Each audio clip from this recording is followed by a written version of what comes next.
shattered dreams, end of times ain't what it seems. Hello, friends. This is Sam Chaney reporting for Weaponized News. Today, August 22nd, 2025, Friday edition of Weaponized News. Thank you for joining us on this Friday. We have Ruckus from Alternate Current Radio on the line. So I'm going to try to get through the intro as fast as I can here and then get to all this news for you. FBI raided John Bolton today. We'll go over that. The Maxwell transcripts dropped today from her interview with the DOJ. We'll go over that. What else do we got? We got economic news. Interest rates will remain unchanged for now. And it's official. Federal government has nationalized Intel, or 10% of it at least here. We've got Mr. Technocracy himself, Peter Thiel, giving a lecture series on titled Acts 17. We're going to tie all this together, go over a little bit of the Bible, Acts 17. I'm going to tie it all together here. Stay with me. It's going to take a minute to tie it. We're dealing with complicated psychopaths, and so it takes a while to tie it all together, but I'm going to tie it all together for you here now on this Friday edition of Weaponized News. The genocide continues in Gaza. The United Nations has declared an official famine there. But aardvarks say UN's lying. So everybody's lying except for aardvarks, and don't be an anti-septic. Okay? And that's the story they're saying, and we're sticking to it. Not much action there in Russia, Ukraine. Peace deal. We'll cover that a little bit at the end. I guess we'll save that for the end. There's not really a whole lot going on there. Let's get to this day in history quickly. On this day, I found this funny. On this day of August 22nd, going all the way back to the year 565, St. Columba reports seeing a monster in Loch Ness, i.e. the Loch Ness monster. I guess first official sighting there in the year 565. We're still looking for it. Maybe it's over there with the Epstein files. I don't know. Maybe. I don't know. Okay, continuing. Way fast forward here, like 1,200 years to the year 1775 on this day. The King of Great Britain and Ireland at the time, King George III, proclaims the American colonies to be in open rebellion and orders his officials to suppress them. Dun, dun, dun, dun. In 1791, Haiti saw a slave revolution begin under voodoo priest Bucum. So the slaves revolted on this day. Good for them. In 1848, on this day, the United States annexes New Mexico.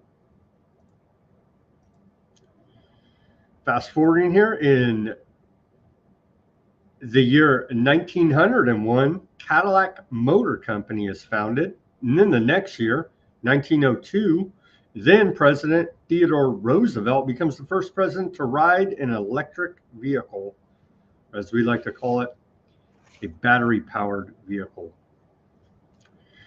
Fast forward a little bit, 20 years here, to the rise of J. Edgar Hoover at the FBI. In 1921, J. Edgar Hoover was appointed assistant director of the Federal Bureau of Investigation. And they've been launching false flags, framing up Americans, and covering up crimes of the federal government for over 100 years now. So doing a very good job there at the FBI. Moving forward to 1926, gold is discovered in Johannesburg, South Africa. On this day in 1941, Nazi troops reach Leningrad. In 1942, on this day, Brazil declares war on Germany, Japan, and Italy, entering World War II. On the quote ally side, in 1943, Soviet troops free Chorkov. So they've been fighting over, they're fighting over right now with Ukraine. So they've been fighting over that land a hell of a long time against Nazis, no less. Same battles going on now, wouldn't you know? Fast forward another year, 1944, on this day, Adolf Hitler orders the total destruction of Paris. That didn't really work out for him, did it? In 1971, on this day, still now director of FBI, J. Edgar Hoover, and United States Attorney General John Mitchell announced the arrest of 20 members of the, quote, Camden 28, a religious left anti-war activist group intent on disturbing the military draft in Camden, New Jersey. Well, how dare you? And then fast forward. Very sad day for myself and everyone, obviously, here in America. In the year 2022, on this day, we lost the greatest doctor in the history of the world's public service. Anyway, well, I guess he's still doing public service.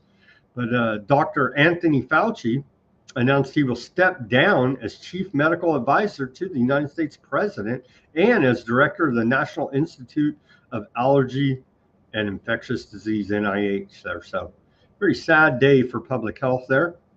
All of his policies have failed, but who cares? Just scream science as loud as you can. And that's good enough for public health in America here now, isn't it? And censor anyone that's counter to their, quote, science.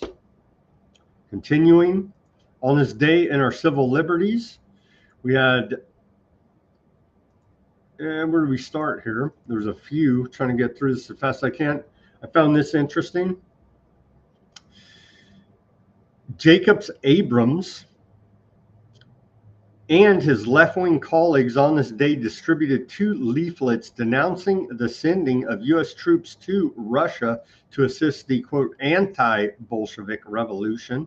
They were arrested and convicted under the 1918 Sedition Act, passed earlier in the year, May 16th, 1918, an amendment to the 1917 Espionage Act, and which was the principal instrument for suppressing dissent during World War I. And you don't think they're going to do, wait till they roll out the troops, we'll get to that, to all major American cities. And you better believe under emergency, your dissent will be suppressed here in free America. Go MAGA. Our civil liberties here in 1922 on this day, DOJ raids communist meeting in Brigham, Michigan. U.S. Justice Department officials aid local police raiding a secret meeting of the Communist Party of America held in Brigham, Michigan. On this day, the communists were apparently tipped off, however, and the top leaders escaped before the raid. Subversives inside that Justice Department, dare I say. And then I found this one interesting as well. On this day in 1924, Clarence Dower delivers monumental closing argument against the death penalty. The famed attorney Clarence Dower, on this day gave a celebrated closing argument in the trial of Nathan Leopold and Richard Loeb, on trial for the murder of Bobby Franks in Chicago. The 2 highly intellectual sons of wealthy parents murdered Franks to see if they could commit a perfect crime. Dower's closing argument lasted for an incredible 12 hours as he pleaded that the defendants not be sentenced to death. He did not argue that they were innocent. His pleas were passionate, and longtime opponent of the death penalty, At the end of his argument, the judge was in tears and he sentenced the two men to life in prison. This famous argument went on to be represented in two Hollywood movies, Compulsion in 1959 and Alfred Hitchcock's Rope in 1948.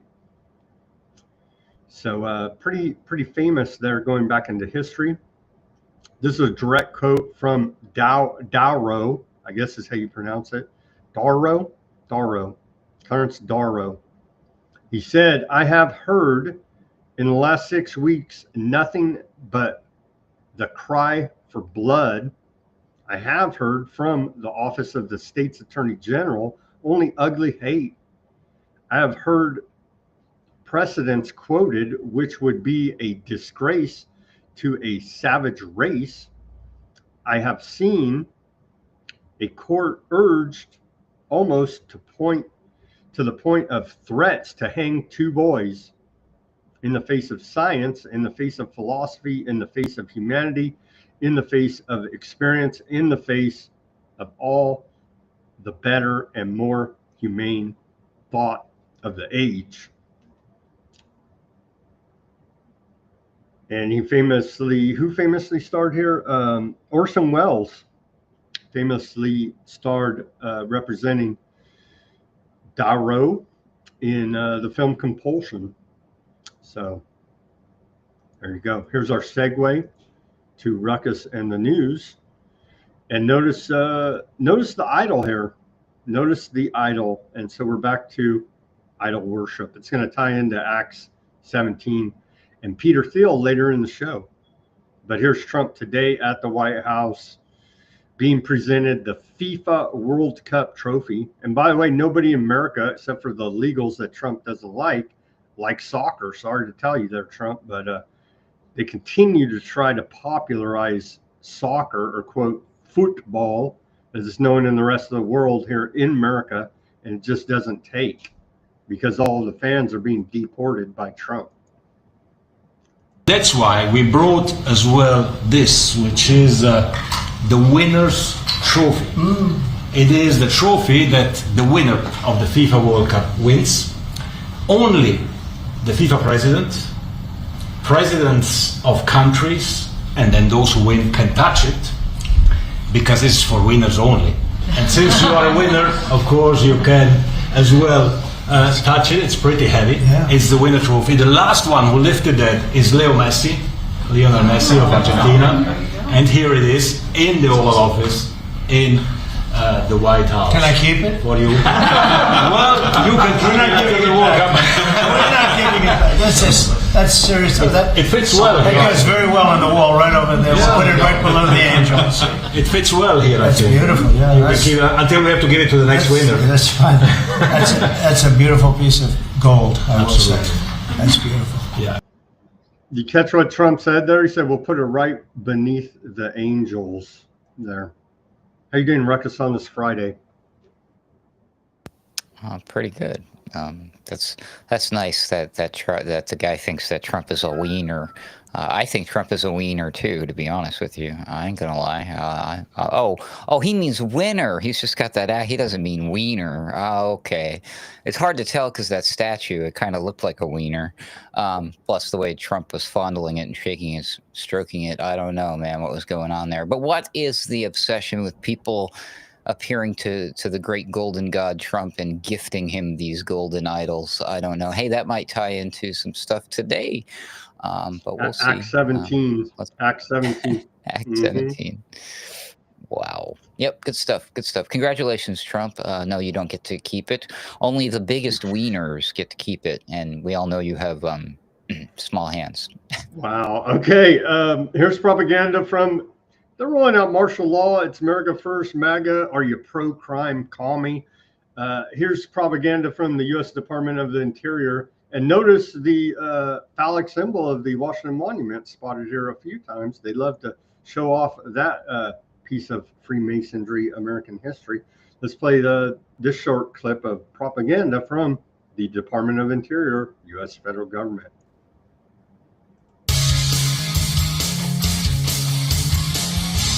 This is Inside Interior.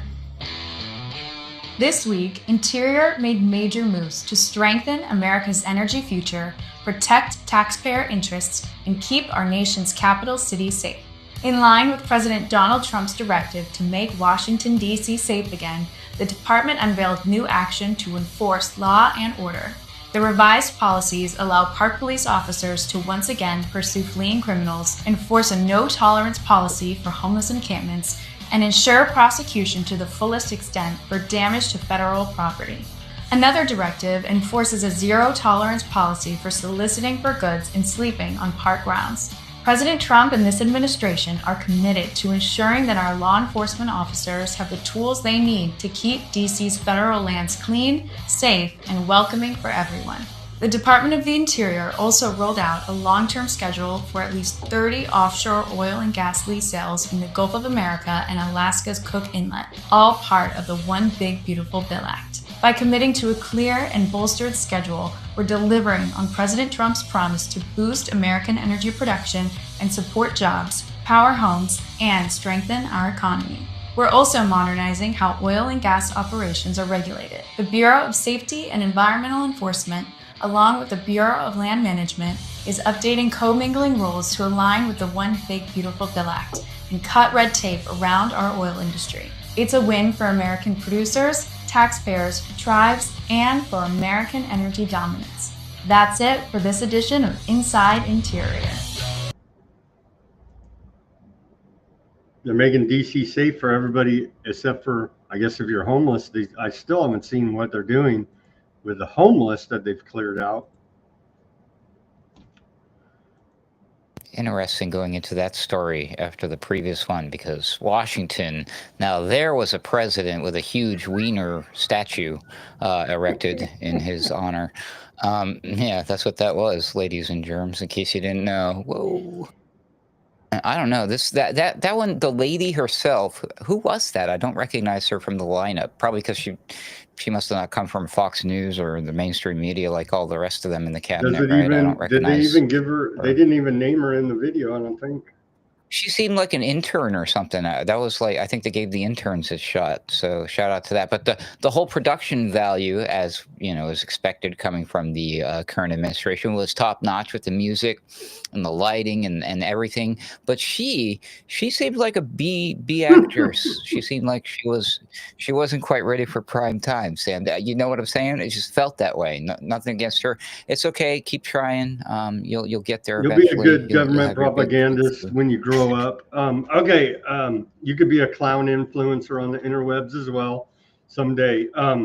Okay, here's Trump. Is he talking about himself, his administration, and Congress? I don't know. Let's see. It says these criminals. Well, is he talking about Congress? Then the big question is, how long do we stay? Because if we stay, we want to make sure it doesn't come back. So we have to take care of these criminals and get them out of it. We've collected hundreds of career criminals. These are career criminals. You're not going to teach them to be nice. These are probably born that way. I don't know. But they're career criminals. They're very, very dangerous people. Congress is still walking around free as far as I could see. So I don't know what Trump's actually even talking about here. Does it matter? Did you see his hat? It said Trump was right about everything. That's what this mother effer's hat says. He's the person being talked about in the hat. He's wearing a hat about himself. He's taking third-person references to the next level, right? This is insane. I mean, I did not have this on my bingo card. I had no idea that these hats existed. In fact, I'm going to take a wild guess. He's probably the only one that owns it, and he is allowed to, which would make it even sweeter. My dude, pride cometh before a fall. You might want to be careful, sir.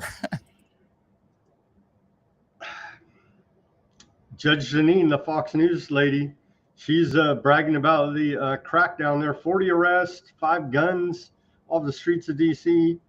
There have now been 719 arrests and 91 guns seized. Let's hear from the Fox News judge here. Janine, I'm here in DC, and it is Friday, August the 22nd.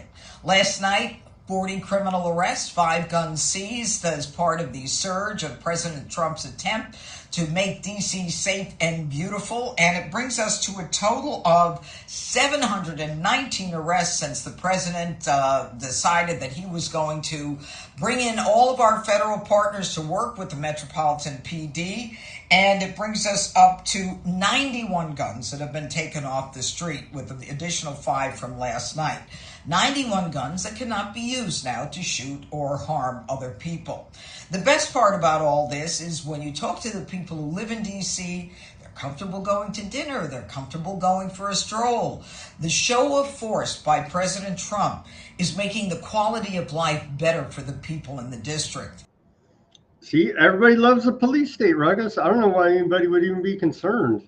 You know what I mean? Oh yeah, yeah. That's what I love about Judge Jeanine Pirro. She is a staunch conservative and a firm believer in the Second Amendment. That's why she has no nonsense about any type of taking away guns from any. Oh, hold on a second now. That was a bit confusing, wasn't it? I am also confused. Was that a Fox News piece? Was that her own thing? Was that on TikTok or whatever they're using? From the office of, or right from her official X account. So because I know so she still serves in an official purpose of some sort as a judge or something, she's right? The She's not District just a TV of person. Columbia U.S. Attorney there.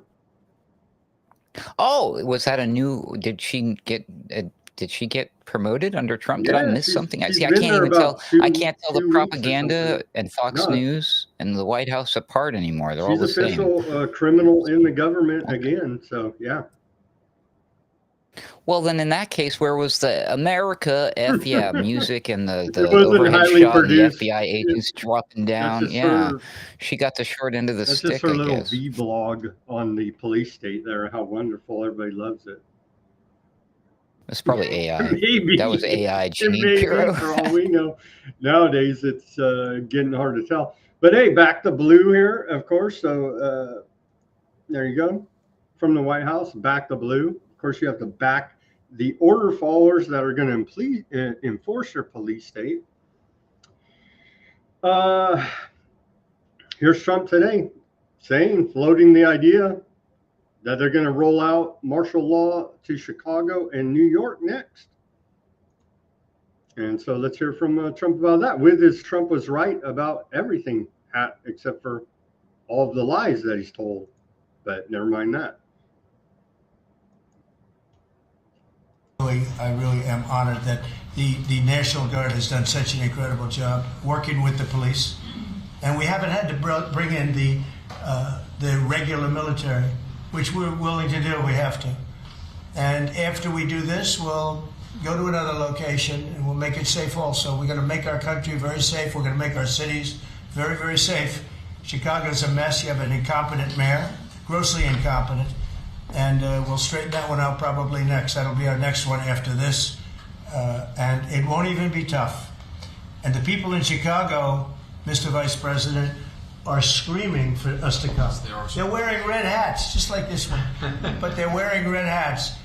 African-American ladies, beautiful ladies, are saying, please, President Trump, come to Chicago. Please. I did great with the black vote, as you know, and they want something to happen. So I think Chicago will be our next, and then we'll help with New York, and we're going to help with. And I think a lot of these people that you see on television, they are, including the people in this audience, they'll say bad things about me, and then they'll say, "Thank God he's here," because half of them got mugged, and they don't want to get mugged again. But they work for stupid people that are radical left. And they're made to do things and say things that they don't want to be saying. But the people right here are all happy because you're not going to be mugged in Washington, D.C. Everybody's happy with the police state, according to Trump. So look out, Chicago and New York, and coming to militarized police.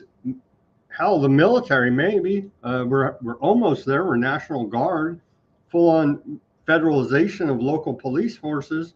So next up, full-on military. What the hell, man? Well, if they try to do that here in Texas, I don't know, probably guessing, I don't know, say Dallas or someplace like that, That's going to kick open quite a shitstorm with the gun people. I don't know, man. They got like wiggle room in DC because it's not a state, right? But you go into a state, you're going to run into states' rights, all these different issues constitutionally speaking, as if they cared about that. But allegedly, Trump says the African American women wearing red hats supersede states' rights, and that's final, boys and girls. there's a little So there thing you called have it. posse comitatus as well. That's like murky gray in DC, but it's clear as day in any state that you can't have troops on the streets. But hey, what the hell? It's for public safety. And like you said, the blacks there, black women in Chicago are calling for martial law. So that's good enough for me. We are way too close to the tanks on the streets meme, people. I mean, like, too close, way too close. Do we need like full reverse now, full stop, please? What are they saying in New York PD by funding and tactical capability is the 10th largest military globally? Damn. That's a good one, Pamela Drew. I did not know that, but yeah, it wouldn't surprise me whenever they do like a parade or whatever honoring a dead cop over there. It's like they shut down everything like 50,000 whatever. It's like quite an ordeal. So yeah, that doesn't surprise me. That's why it was kind of interesting to me throughout the whole Summer of Love thing that like things didn't get crazy. I'm glad they didn't, but I mean the police have enough equipment. If they really wanted to shut down any actual true rebellion or uprising, they would have embarrassed all of those Black Lives Matter people and the Antifa with their little concrete milkshakes and their skateboards. No, these guys got MRAPs and full body armor and the good stuff. They were being nice to everybody. What my question is, if it's so bad and local government has failed that you have to send in the federal police, the National Guard, maybe even the military. Trump has floated a full-on military idea as well. But if you have to federalize local police and send in the National Guard, then where's the accountability for local quote officials whose responsibility it is to keep public safety? They all campaigned on it to keep it up to par. They've all failed. If this is all true and we're at this point, where's the accountability for any of them? We see none. Like zero. And if that shoe finally drops, Sam, won't the ultimate solution for now the gap that leaves behind be more technocracy, more drones and robots policing AI surveillance? government? We don't even need them anymore. So hey, roll out the AI. Damned if you do and damned if you Seems like don't, a right? self-fulfilling prophecy.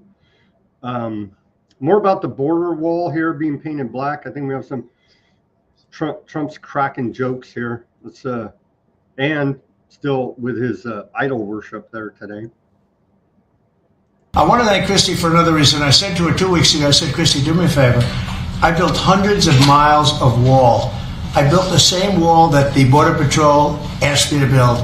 It wasn't my first choice. I wanted to do concrete plank and everything nice, but you wouldn't have been able to see through it. So I had Border Patrol in, and they tested everything else. And we gave them steel wall, high-grade steel, very hard to cut. Then we gave inside that is 9,000-pound concrete, which is a very tough concrete. Inside that is rebar, a big, fat piece of rebar.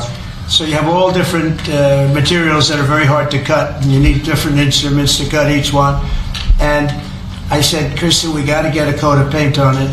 And I didn't know she was listening, but I said, we got to get a coat of paint, and it should be black, because black makes the steel very hot. It's untouchable. You could fry an egg on it. And if you got a good black, flat paint, it would look beautiful. It will preserve it from rust. And that was it. And I gave it to her along with 30 other things, and she's done such a good job on the border with Tom Holman and the group. Tom Holman's a fantastic guy, what the job he does and the way they work together. So I turned on last night and I see Christie's painting the wall. And it looked beautiful, by the way, when that paint went over there. And it's hot. It's hot. It's hot. If it's white, it's not hot. If it's black, it's going to be very hard to climb that sucker. You're going to ask. Isn't that some backhanded racism? Sounds like it to me out of Trump there. And by the way, he got his honorary FIFA ticket to the World Cup there, and it was row 1, seat 1, ticket 4547. So more idol worship, and the idols out there the whole time in that video. Right? No. Hold on a second. I don't think we've been giving Trump enough credit. That right there was genius. No, that was not just genius. That was evil, satanic, sick, psychopathic genius. What the hell is that? He's like, well, how could we make it so it harms, physically hurts human beings more? Let's paint it black. What the hell? There's seriously something wrong with these people. That's all I'm saying. What are you, pro-crime? Yeah, I'm wanted right now for yeah. I was gonna, in honor of, I know, the upcoming story about John Bolton, I was trying my hardest to make a wanted by the FBI. Have you seen this mustache kind of poster with an extreme close-up of John Bolton's mustache? But I couldn't find. I have a picture of John Bolton's mustache, and dearie me, I misplaced it. So I made this one, implying, you know, we're all you're wanted for serial thought crimes. I thought that was a little fun, but I wish I'd done the mustache. Sorry, just having fun today. It's Friday, everybody. Ignore the panicans and trust in President Trump. See, she knows what's up. America's safety isn't negotiable. Justice will be pursued always. And this is a reply by Pam Bondi to Kash Patel here, where he put out this cryptic tweet, and we know what it means. No one is above the law at agents on a mission, FBI agents on a mission. And then this troll, this is a good troll. This guy is in Aardvark Lamb Ham talking about this IT guy from Aardvark Land that was trying to lure children in for sex acts, but I'm sure that's okay because he's an aardvark and that's their religion or something, so it's perfectly fine.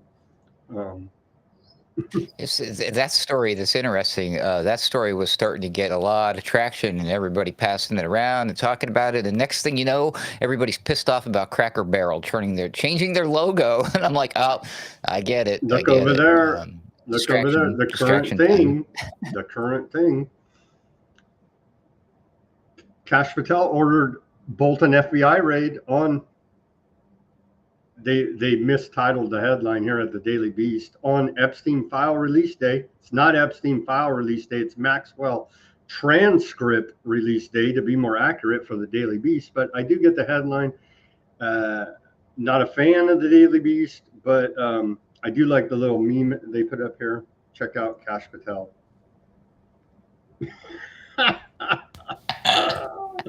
So as you can see, it's look over there, Cracker Barrel, look over there, more martial law, anything.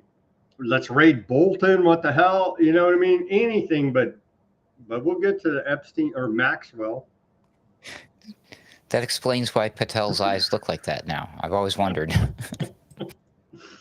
He's trying too hard to follow the bouncing ball. He's the shock, or he's too close to it. So he's way too close to that bouncing ball. He's the shocked Peru monkey meme in real life here. Reminds me of like one of those wall clocks with the cat and the tail goes in the opposite direction. The big news of the day, but there's more big news. FBI raid, we're getting the deep state. Wait a minute, Trump appointed him first off to be his national security advisor, but FBI raids ex-national security advisor John Bolton's home in classified documents probe. No one is above the law, as we just showed you from Kash Patel at the FBI and reposted by Bondi there. Okay, Bolton, Trump's second term is a retribution presidency. You know what I'm saying? MAGA celebrates John Bolton's home being raided. How does it feel? And then we have some video from the War Channel, Fox News, about it. Let's watch this short clip, and then we'll get to a mashup about the reporting and lay it out here for you. Remember, he had to be appointed by Trump before he could be raided by Trump. Just saying. Oh, it's all part of the 800D chess I just don't understand. keep having these problems on the old, trying to get some clips on some people's channels to play. And we get the buffering going on here on the X. They're throttling everything. Here we go. So is this picking up where that left off, David? It's possible. I don't know with 100% certainty, but it is notable, guys, that John Bolton, Ambassador Bolton's security clearances were stripped earlier this year by President Trump. Tulsi Gabbard, the director of national intelligence, took that security clearance away. They had concerns, the administration had concerns about Ambassador Bolton still being able to access some of these documents and have some of those security clearances. It's also notable that John Bolton had a security detail as well. Because of the threats from Iran on his life, that security detail, that government federal paid security detail, was also taken away by President Trump. Iran's going to whack this poor dude now because Trump took away his security detail. Ruckus, that's not right. Don't give them any ideas. Stop. Is Bolton some sort of sacrificial lamb, or is this a giant nothing burger? They're just saying, see, we're willing to investigate one of our own. We investigated ourselves and we found we were not guilty of any crimes. We'll get into the nuts and bolts, but here's Trump calling Bolton a sort of lowlife. Well, you had him as national security advisor, ambassador, all this stuff. Was he ambassador? I don't even know, but I know he was national security advisor under Trump, maybe ambassador too. Anyway, this guy's been doing war crimes for the United States federal government crime syndicate for a very long time, John Bolton. You know what I'm saying? So here's Trump about Bolton when asked today. No, I don't know about it. I saw it on television this morning. I'm not a fan of John Bolton. He's a real sort of a lowlife.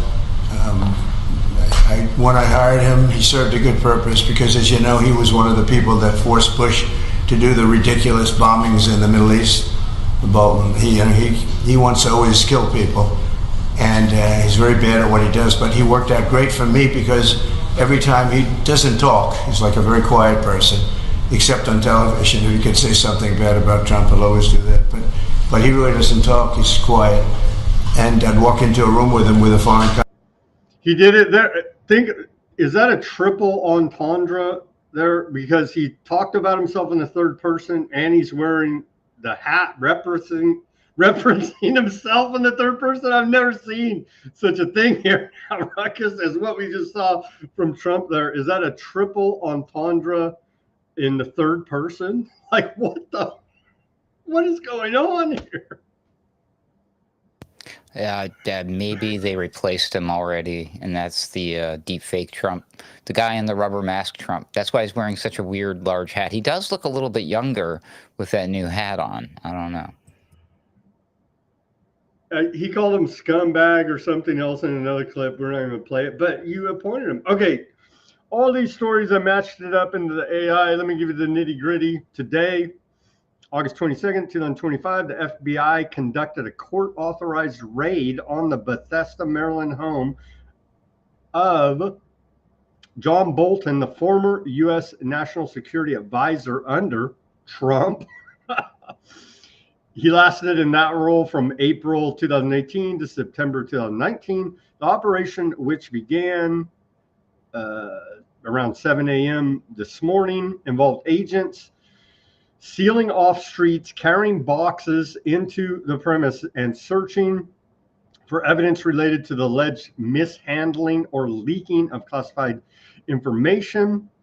Bolton, a longtime Republican foreign policy hawk who has served in multiple administrations and as UN ambassador under George W. Bush, was not arrested or charged, and he was even observed interacting with agents during the official search. The probe stems from a 2020 criminal investigation initiated during Trump's first term, focusing on whether Bolton disclosed classified material in his memoir, The Room Where It Happened, which criticized Trump as unfit for office and detailed alleged abuses of power, such as tying Ukraine aid to political investigations That inquiry was dropped in 2001 under the Biden administration, but has been revived and expanded to include potential leaks over the past 4 years, possibly to media or foreign entities. And so that's pretty much it. They think that his book may have and may have had other leaks, but he may have published some classified information there. And so that's pretty much, but he wasn't arrested or even charged with anything. So look over there for the show. And yeah, that's what it looks like. That was a headline. Yeah, that was a headline attention grabber, that big nothing burger. So again, I don't think that, because like the bigger, more random, again, the stupid Cracker Barrel logo discussion. Holy ironically enough, I'm in the middle of a logo design project for a client. I've been doing all of my research and learning. You're going to make it woke, aren't you? You're going to make it quote woke. That stuff now. That's what all the kids want. Stuff hits That's the what all news. the kids want, Ruckus. Well, I don't know. Like, how can there be big news about logos while I'm working on a logo? What are the odds, right? It's pretty weird. They're spying on you, and they're like, let's go ahead and script this in there because this is popular with the kids. So yeah, that's like the stupidest thing ever. Yeah, I don't get the Bolton thing. I don't know. It's a distraction. Look over I there. don't know why. I don't get the. Maybe there'll be a meme coin. Was there a meme coin pump and dump? I don't know. The same time? Maybe it will be. Here's Trump again today. Trump on the Epstein files. He says, "Give them everything you can give them because it's a Democrat hoax. It's just a hoax. The whole thing, the whole Epstein thing is a Democrat hoax." Here's Trump. Yeah, it's just a Democrat hoax. Nothing to worry about there. Your Justice Department is also sending some of the Epstein files over to the House Oversight Committee today. Are you in support of them releasing all of them? Keeping it open. If they wanted to release, people shouldn't be hurt, but I'm in support of keeping it totally open. I couldn't care less. You got a lot of people that it could be mentioned in those files that don't deserve to be people, because he knew everybody in Palm Beach. I don't know anything about that, but I have said to Pam and everybody else, give them everything you can give them, because it's a Democrat hoax. It's just a hoax. The whole Epstein thing is a Democrat hoax. So we had the greatest 6 months, 7 months in the history of the presidency, and the Democrats don't know what to do, so they keep bringing up that stuff. But it affected them. Bill Clinton was on his plane and went to the island supposedly 28 times. I don't want to bring that up, frankly. You have Larry, whatever his name is, Summers, the head of Harvard, who was Jeffrey Epstein's best friend. Nobody ever talks about that. But I don't want to hurt Larry Summers, but he was best friends with Jeffrey Epstein. No, this is a Democratic hoax to try and get the significance of what we've done over the past 7 months. Nobody's ever seen anything like it. They say it's #1 in history. I don't want to hurt Larry Summers, but he was Epstein's best friend. You were too, Trump. You were too, buddy. And you were neighbors with him, and your Commerce Secretary there, Howard Lutnick, was neighbors with him. But it's just all made up by the Democrats, I suppose, here, Ruckus.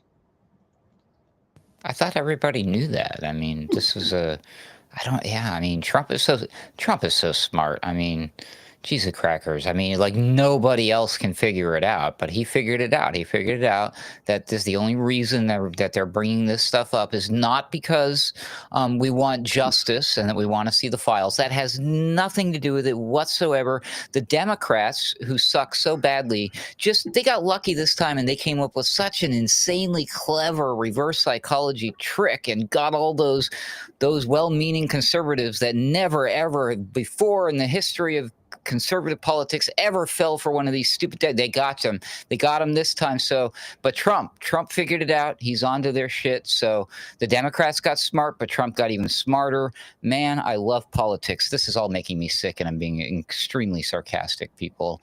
I can't wait till they throw me in the FEMA camp at this point. They're saying Trump's exonerated due to testimony from Maxwell, and of course she wouldn't try to kiss up to Trump to get a pardon or anything. I mean, she's like a legitimate witness.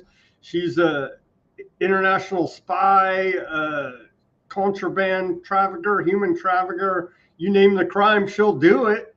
You know what I mean? But she's legit witness. Now, we'll get to that. Ghislaine, Politico reporting here, Ghislaine Maxwell, who wants a pardon, says she never saw Donald Trump in any inappropriate setting.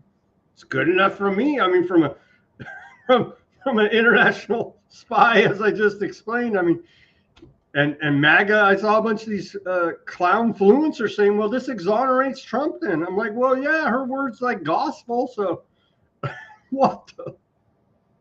Here's the headline. Let me show. There you go. So, I mean, if she never saw Trump in any inappropriate settings. Oh, God. Justice Department releases Ghislaine Maxwell interview transcripts. I think we have a mashup of that. Here it is. Todd Blanche here. In the interest of transparency, the Justice Department is releasing complete transcript and audio of my proffer of Miss Maxwell. The transcript and audio are linked below here.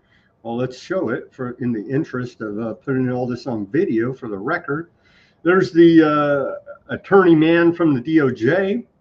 And here is the actual files from the Department of Justice. If you cared to go do your own research, the links will be at, or you can just go justice.gov/Maxwell-interview. And the links to everything we talk about will be at Weaponized News Substack. If you're interested to do that dive, I threw it into AI. Give me a mashup of all this because obviously I don't have time to read it. Here's the mashup of this most recent transcripts from Maxwell's interview by Blanchard there at the Justice Department. Happened, a couple weeks ago here now. No Epstein client list exists. Maxwell firmly stated that there is no black book or client list, tracing the rumor to a 2009 civil lawsuit involving former butler Alfredo Rodriguez's notes provided to an FBI informant. So there is no list. According to her, they weren't even doing anything. Praise for Trump and no inappropriate behavior. Maxwell described Trump as kind, cordial, and a gentleman, insisting she never saw him in any inappropriate massage. That's their code word for, child molestation or compromising settings. So Trump, Epstein, not close friends. She clarified that Trump and Epstein were not close, with their interactions limited to social circles in Palm Beach. And she met Trump independently through her father around 1990. Clinton never, she said more of her gospel testimony here. Clinton never visited Epstein's island. Maxwell asserted Bill Clinton absolutely never went to Epstein's private island, nothing she would have known due to her role, noting she would have known due to her role, and that Clinton had no independent friendship with Epstein. Epstein, not an intelligence informant. I think it came out in court records he was an FBI informant, but okay. She denied Epstein worked as a source for the FBI, CIA, or other agencies, saying he would have bragged about it. Well, I'm a rat. Isn't that great? Like, who runs around bragging I'm a rat? But maybe for these sick freaks, I don't know. She only recalled vague early references to, quote, finding money possibly involving covert help. No secret surveillance systems. As a person who hired electricians for Epstein's global properties, Maxwell claimed no knowledge of inappropriate video surveillance or blackmail setups. They're closing this whole thing down, you see, and this is the wrap up to close the case. So shut up. So how soon till she gets shut out? up, you Democrat hoaxers. Continuing here, Epstein's 50th birthday book details. Maxwell assembled the book herself, but denied it included a letter from Trump or photos of naked women, contradicting some media reports. Dinosaur hunting trip with Bobby Kennedy Jr. She recounted going on a fossil hunting expedition with Epstein and current HHS Secretary Bobby Kennedy Jr. No incriminating information on prominent figures. Maxwell was asked about around 100 people and provided no harmful revelations about any well-known individuals, including politicians and celebrities. Post-interview prison transfer and clemency speculation. Following the session, Maxwell was moved to a minimum security facility in Texas, raising questions about potential deals, pardons, or commutations of her sentence through the Department of Justice, though the Department of Justice insists no promises were made. And there you have it right there. They're closing this case up, Ruckus, and they're going to call you a damn Democrat hoaxer conspiracy theorist if you ever bring it up again. That's exactly what they're doing right here, right now. What do you think? It sounds like a stitch up to me. Obviously, this is if anybody truly believes even like a tenth of all of that, there's no hope for you whatsoever. Good luck. You probably are wearing a face mask right now. Oh, and you can't hear me or see me either because there's no effing way you're watching Weaponized News, which is a shame. But yeah, you're out there. I know you're out there somewhere, but we're just talking to ourselves at this point. Wild, man. Wild stuff. They really expect... I guess I'm shocked that they really, truly, honestly, it would appear to me, expect the public, some portion of the public, I don't know who, to believe that garbage. Wow. Trump's got the good. He's got the goods with the legs and with the mainstream media, the Fox people, and all that propaganda and the videos coming out of the White House. But he or whoever's writing this part of the script sucks at their job, needs to be fired ASAP and replaced. This is ridiculous. There's no effing way. And yeah, again, I'll ask, how long before she gets out, right? When do I see Ghislaine Maxwell walking the street, eating a soy burger or whatever the crap she's into? She did say in the transcripts here that she says, I do not believe he died by suicide. No, talking about Epstein. So at least she's keeping that conspiracy alive on the interwebs because he's still alive, right? That's why he didn't die by suicide. So what does she believe? She's got to believe something. She's like, what the hell? Okay. So she thinks he's not dead? Did he fake his own death? Does she mean that somebody whacked him? What does she mean? I'll ask her next time I see her walking the streets eating a soy burger. Here's an excerpt of the transcript. So you can see there, Ghislaine says, I do not believe he died by suicide, no. And then Blanchard said, and do you believe that, do you have any speculation or view of who killed him? No, I don't. And I asked that because if you didn't believe that there's any truth to the allegations of blackmail or that he had kind of a list or that he had reasons to have people hate him, why would somebody kill him in prison? And she went on to say, in prison where I'm at, they will kill you or they will pay, somebody can pay a prisoner to kill you for $25 worth of commissary. Well, I would say that's partly true because, but they're in protective custody. They're not on the main line of maximum security prison because murderers in there will kill child molesters right now just for the clout of it all and just for general purpose, right? Hardcore gangsters that are not into kids will kill these child molesters right now in maximum security prison in America. That's well known fact. And so, yeah, but he was. Here's the fun part. Who even remembers why Ghislaine Maxwell was in prison? Dude. Anyways, you know what all this means ultimately, Sam, is that we are finally going to get a made for probably what, Netflix or Amazon Hallmark Prime, Channel. Hulu, a series, a Hallmark. Oh, a A Hallmark redemption Channel story about movie. how Yes, it was just all a big misunderstanding, you see. that's right. Maybe for Christmas, Well, maybe that was a this nice. Christmas. It was pretty neat how they worked in the whole. Oh no, he didn't work for any intelligence agencies either. Part that was brilliant. Oh, you're right on cue here. Another excerpt of the transcripts. So, did you know Mr. Epstein to communicate with FBI agents, either like intelligence FBI agents, like as a source, or just general FBI agents? No, and hey, that's good enough for me. Here's the there you go, excerpts of the transcript there. So, I mean, yeah. Why would she know? I mean, it's not like they were really close. I mean, she was just a business associate of his, right?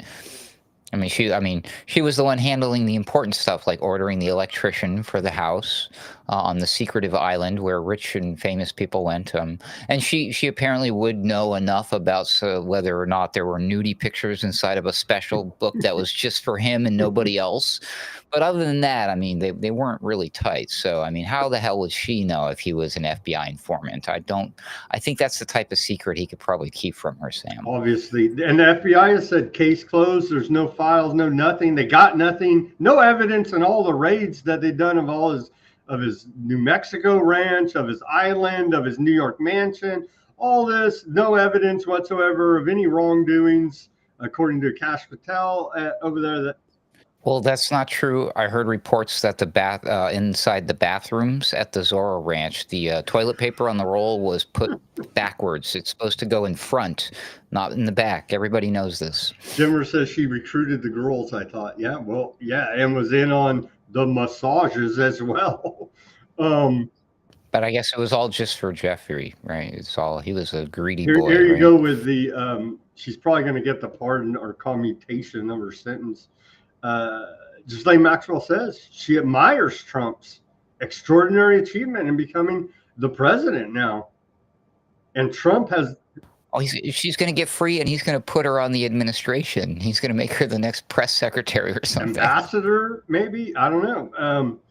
And Trump has absolutely never, in any context, done anything inappropriate. Well, I don't know how many women have come out. Maybe those are all just Democrat hoaxes too. He's on. We have audio recordings of him, very creepy, talking about young girls at beauty pageants, about his own daughter.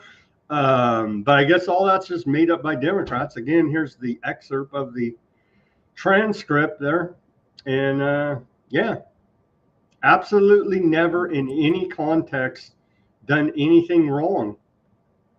So, well, you know, there is one other problem. You probably noticed. You could run back that clip of Donald Trump talking about how many times did Bill Clinton go to the island, according to Trump? Wearing a hat, mind you, Trump wearing a hat that says Trump was right about everything. Well, you know, according to Ghislaine Maxwell, that hat might be a lie, sir. How do you feel about that one? I wish a reporter would ask him that. Okay, that's all we got on that. But a big look this way, look this way. They're closing the case, man. That's clear as day. And this is the wrap up of it. Stitch up. Who needs the Epstein files anymore after this, right? That was it. Like, and at this point, they have a solution ready to go for those Epstein files. They will magically find them, but before they pass them out to the public, they're going to paint them flat black and leave them out in the hot sun for 5 days. Just like the border wall. Oh man. Okay, let's take our live commercial break, and then we're on to more news for you on this day. Those are the big headline grabbing stories, but there's more. There's a lot more today, actually. Everybody go to weaponizednews.com. Get yourself a holograph sticker, the white sticker here, and the clear sticker. We have 3 available for you on weaponizednews.com store. There's some books there. We take donations. Any which way we could earn $1 out of this gig. Support independent reporting and analysis. like nowhere else on the interwebs here. And let's play a quick word from our sponsor, and then we'll get back to Ruckus plug. Abazaba Enterprises. Running a small business feeling overwhelmed by numbers and paperwork? Abazaba Enterprises has your back. Our expert business solutions include accounting, QuickBooks support, payroll, taxes, and top-notch consulting. Let us handle the details so you can focus on growing your business. Business Solutions Accounting, QuickBooks, Consulting, Payroll, Taxes. Call 559-577-9250. Call Abazaba Enterprises today at 559-577-9250 for stress-free solutions. And we're back. Go ahead and plug there, Ruckus. There we go. That music is starting to grow on me in your commercial. But we got to do something about that other part. Anyways, go to alternatecurrentradio.com and you'll find the menu. Go to the podcast to find the Daily Ruckus page, and bam, that's where you're going to find my stuff, including Roundabout Ruckus, which is usually my weaponized news appearances. Otherwise, you'll find all my other friends' programs, plus my appearances on the Boiler Room, and also Sunday Wire with Patrick Henningsen. All that at alternatecurrentradio.com, and hit me up over at AC_wordslinger on the Xers, the Twitters, okay? That's how you reach out to me with a DM. I usually respond, unless you're like, hey, baby, want to see my pictures? Then I don't respond, sorry. All right, thank you for those commercial messages, Ruckus. And any interweb needs that you may have too, Ruckus is the interweb guy, web design, and so on and so on, so you need some of that. But don't reach out to me for a logo if you're a brand new company. Apparently, this is an extremely detailed and difficult process. Plus, why would I bother knowing that like 5-10 years down the road, you're going to just change your mind because you hired some sort of woke employee and they're upset about something that I put in the logo. So, yeah, I'll skip that part. No logos, you hear that? But the rest he could do. Okay. Trump said it again today, so we had to play it for you here. The United States has a chance to do something that should have been done decades ago. Don't be weak. Don't be stupid. Don't be a panicking. A new party based on weak and stupid people. Be strong, courageous, and patient, and greatness will be the result. There you go. Don't be a panicking. Ignore the panicins and trust in President Trump. What is he talking about? What is it that we haven't done in decades? Is he talking about putting the troops on the streets? No, he's talking about this. He's talking about stocks soaring as the Dow closes at a new record high and the S&P 500 finishes its third straight week in the green. Here's a short clip about the stocks out there.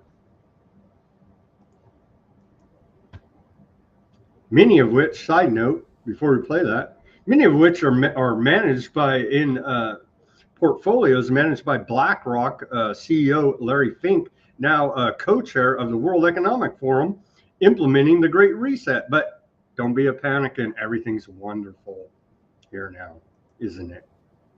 Stocks soaring today on the back of Fed Chair Powell's speech. Investors noting the speech was more dovish than expected. Markets ending the day in the green, but off the highs, though still some strong gains here. The Dow hitting an all-time high. The S&P just a few points away from a new record. 64.67 is the number to watch there, and it doesn't look like as we settle out here, we're just shy of it. With today's gain, the Dow and the S&P 500 ending in the green for the week. This is fantastic news for all Americans because, as we all know, every single American citizen since they were born knows all about how to invest in the stock market and risk on assets, and they own property, and they're good. They're going to make a killing off of this. This is great news for, oh, shoot, hold on a second. Yeah, I guess the rich are just about to get even more richer as usual. Way to go.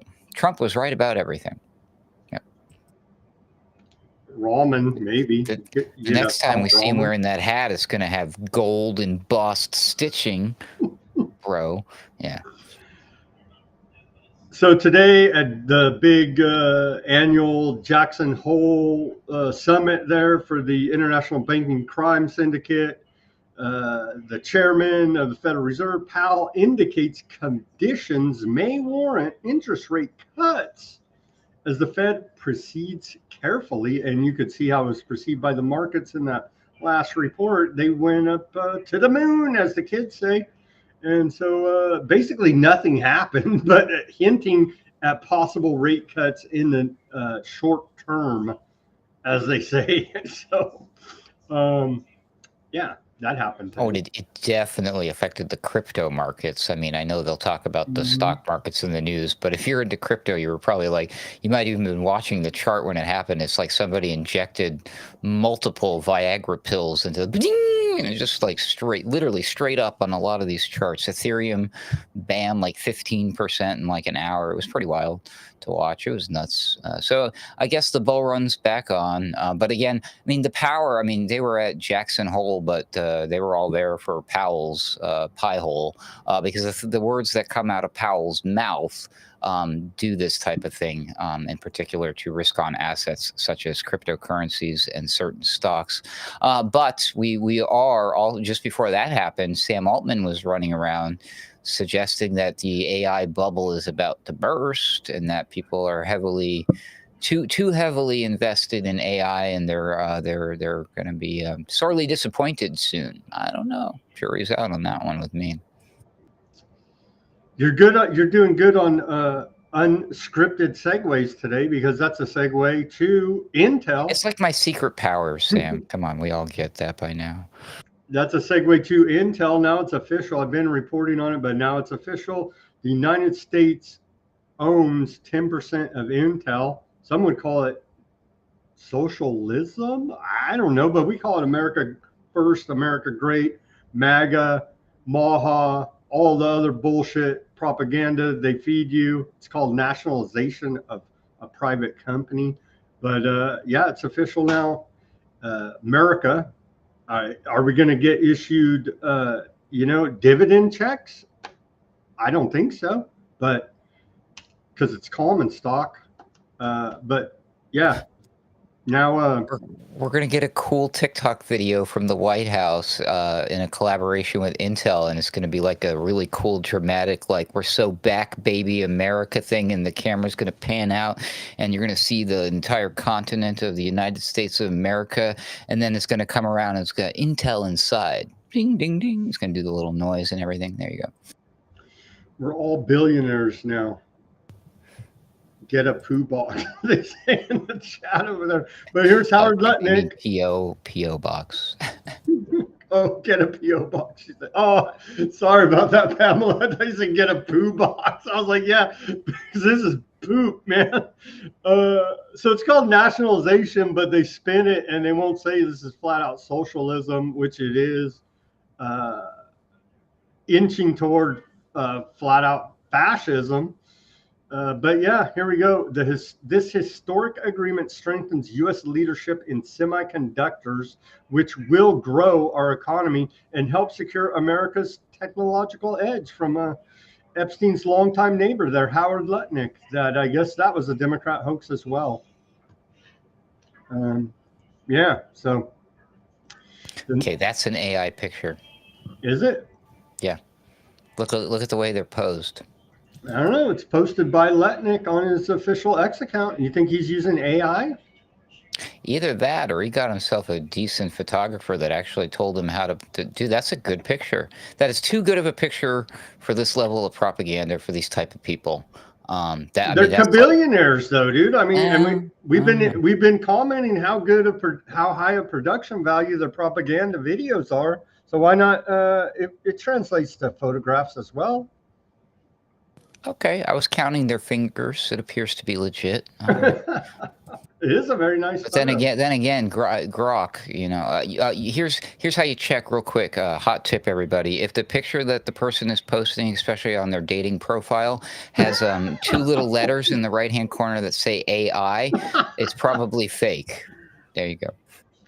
Follow me for more dating advice. Their dating profile. If you post an AI picture of yourself on a dating app. Oh, you know there's somebody out here who does that, man. You just know they're out Well, there. they were floating when it first came out. AI chicks. It just literally made up, and I guess guys are falling. Elon Musk wants you to have a relationship with Grok. He's straight up, yeah, you make Grok your boyfriend, your girlfriend, whatever. It's all good. Here's more from Trump about the partial 10% nationalization of Intel. He says, it's my great honor to report the United States now fully owns and controls 10% of Intel, a great American company that has an even more incredible future. The United States paid nothing for these shares, and the shares are now valued at approximately $11 billion. This is a great deal for America, and also a great deal for Intel, building leading-edge semiconductors and chips, which is what Intel does, and it has backdoors for aardvark land built in there, in their chips, and so we do appreciate that.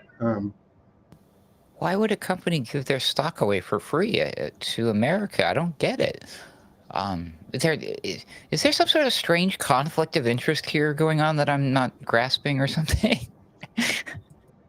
He says, I negotiated this deal with Lip-Bu Tan, that's the CEO of Intel, the highly respected chief executive officer of the company. Well, it has something to do with it has intelligence, that is, as in spying technology built into the chips, is the real reason that they don't want to say publicly here now. We're picking winners. Both the company is picking a winner in America, and America's picking a winner in Intel. Obviously, it's in America. If Biden did this, that you would never hear the end from quote conservative Republicans about how. That's anti-capital. How dare we don't pick winners? We believe in free market capitalism, or so I thought. Isn't that what made people like Trump and all of them great? Oh no, it turns out they're just a bunch of crony businessmen doing fake crony capitalism and getting insider information with their little pump and dump schemes playing the markets. Oopsie. Sorry. Denver says, where is Lip-Bu Tan from? Idaho or Oregon? I think it's Kansas, actually. Middle America. Where's Arkansas? Yeah, Arkansas. He's from Arkansas. He's definitely an Arkansas redneck. Oh my God. Okay. What else do we got here? I am pleased to announce that the radical left representatives working at the Congressional Budget Office have now admitted how incredible my tariff strategy has been, saying that he's talking about himself in the third person again. This is like a mental illness, I swear. Trump's tariffs reduced the deficit by $4 trillion when I began my tariff policy, suggested that they refused to acknowledge the potential success that would be derived. Deficits are down, taxes are down, energy is down, prices generally are down, and the only things that are up, take-home pay, the stock market, and our country, which is the hottest anywhere in the world. Thank you for your attention to this matter. The big beautiful bill added $5 trillion right off the top to the national debt, but I guess Trump's implying through the Congressional Budget Office that it's going to be offset some way with the tariffs. I guess the Occam's razor here is that Trump is just clearly what he appears to be and has been all of his life, a narcissist. And if that's the case, then he's just getting old and a little dementia, and maybe it went a little too much to his head, the fact that he survived an attempt on his life and all of this fun stuff and won the second president. Like, if everything is above board and there were no shenanigans here and none of this was staged, and I'm sure none of it was, and everything is above board, trust in the plan, trust in President Trump, don't listen to the panicins, people, then yeah, I think this is a bad thing, and I think we need to he needs to be grounded just a little bit, because it could get dangerous. There is such a thing as too much winning. And I think we're at that stage. There's too much winning happening, Trump. You don't want to make a mistake that later on the Democrats can be like, aha, see, we told you this whole time that he was going to do the H name guy thing with the mustache. And here he did. He did it. He did the thing. Oh, crap. He's been doing a lot of those things. But I mean, like, when he does one of the really big things, well, I don't know. I can't defend Trump anymore. I really can't. I hope that that's the case, that the dude is just getting old. He's just narcissistic. And this is what narcissism looks like when you're slightly deranged and you have the world like it appears. Oh, we all worship it. They're literally bringing me gifts like I'm a god, like I'm a god. Like that. What does that do to this guy's head? I can only imagine. So let's assume that it's not his fault. He's just getting old and loopy. But the worst case scenario, the conspiracy theory, put on the tinfoil hat, not the gold-plated one, right, is the fact that he's a genuine psychopath. He's exhibiting like behaviors and patterns of thoughts and actions that if a psychologist who studies these things, reach out to your boy Ruckus, DM me, tell me I'm not wrong here. The guy's an absolute freaking psychopath, but I don't give him that much credit. I think he's just old and a narcissist, but you never know. You never know with these people. Ignore the panicans and trust in President Trump. Thank you, Cabbage Patch doll Levitt. Trump says he'll fire Fed Governor Lisa Cook if she doesn't resign. Again. Real Make America Great, America First would be pressure Congress to repeal the Federal Reserve Act, put the issuance of currency and credit back under the Treasury Department and end the Federal Reserve and arrest all the top bankers in the country. But he's not going to do that. He's not going to do that. Lisa Cook, Fed governor, is she's caught up in this mortgage fraud scheme, it appears. And now Trump is saying that, he's threatening her, either resign or be fired. And so going after the independent Fed here now, allegedly. 2 of the 7 governors, Chris Waller and Michelle Bowman, are Trump appointees. So I guess this would be a 3rd appointee. And Powell, who he's always going after, is also a Trump appointee as well. So that's all the economic news we have for today. Unchanged by Chairman Powell's dovish report. I guess hopes for the future lower interest rate there. And another drop in the evidence bucket that Trump is not America first. He's Trump first. Yeah. Which could be fine, because that's right aligned with what he's supposed to be doing, is to make America great again. But I'm concerned that he traded the MAGA hat for the Trump was always right. What's the TWAR hat? The twat hat? I don't know what it is. Trump was right about everything. TWRAE. Yeah, that doesn't work quite as well as the MAGA. It doesn't roll off the tongue quite the way as the high level of the Satan's army thing. Oh, shoot. Sorry, I shouldn't have said that. Supreme Court lets administration cut $783 million of research funding in anti-DEI push. So they're, cut, like I say, abolish the entire government. So I believe it was a 5-4 decision. Trump administration, this was late yesterday. The Trump administration can slash hundreds of millions of dollars worth of research funding in its push to cut federal diversity, equity, and inclusion efforts. The Supreme Court decided yesterday. The split court lifted a judge's order blocking the $783 million worth of cuts made by the National Institutes of Health to align with Republican President Donald Trump's priorities. It was a 5-4 decision. How about abolish the health department outright? Well, we're not going to get that. But align with America's priorities. Did they? Was that a misprint? Did they? I'm sure they meant to say aligns with America's No, it priorities, not aligns Donald with Trump's. Trump. With Trump. Oh shoot! Well, Priorities. there's more evidence again. Darn it. Even the AP is propping up Trump's narcissism, it would appear. Okay, more from on public health. I think we just have a little bit today.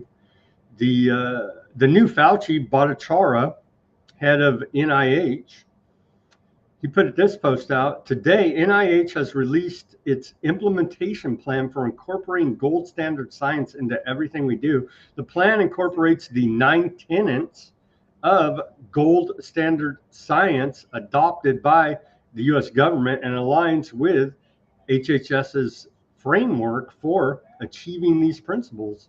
Here are said tenets of gold standard science. But I thought the scientific method was a conspiracy theory.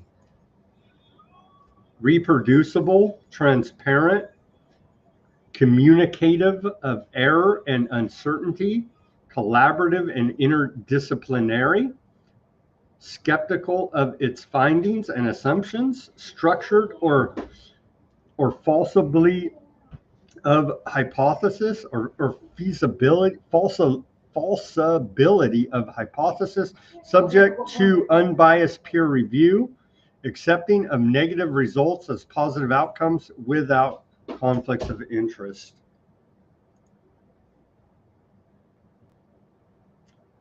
So that's a bunch of definitions they'll have to change later, I'm sure. So you just change that definition because we know the scientific method is a conspiracy theory, as Dr. Anthony Fauci has proven to us, and all the interweb censorship, especially Alphabet over there at the YouTube. So there you go. Tenets of gold standard science. According to who? Who came up with that? NIH. Was there some consensus here? Or was this one guy? Did they ask ChatGPT?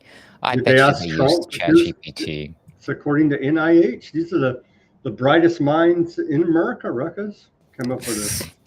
You mean next to Trump? Well, I hope you mean next to Trump. After the very stable genius Trump. By the way, I've heard about. I thought the guy's name was Bhattacharya. How do you pronounce it? Bhattacharya. It says CH. Bhattacharya. Bhattacharya. J. Bhattacharya.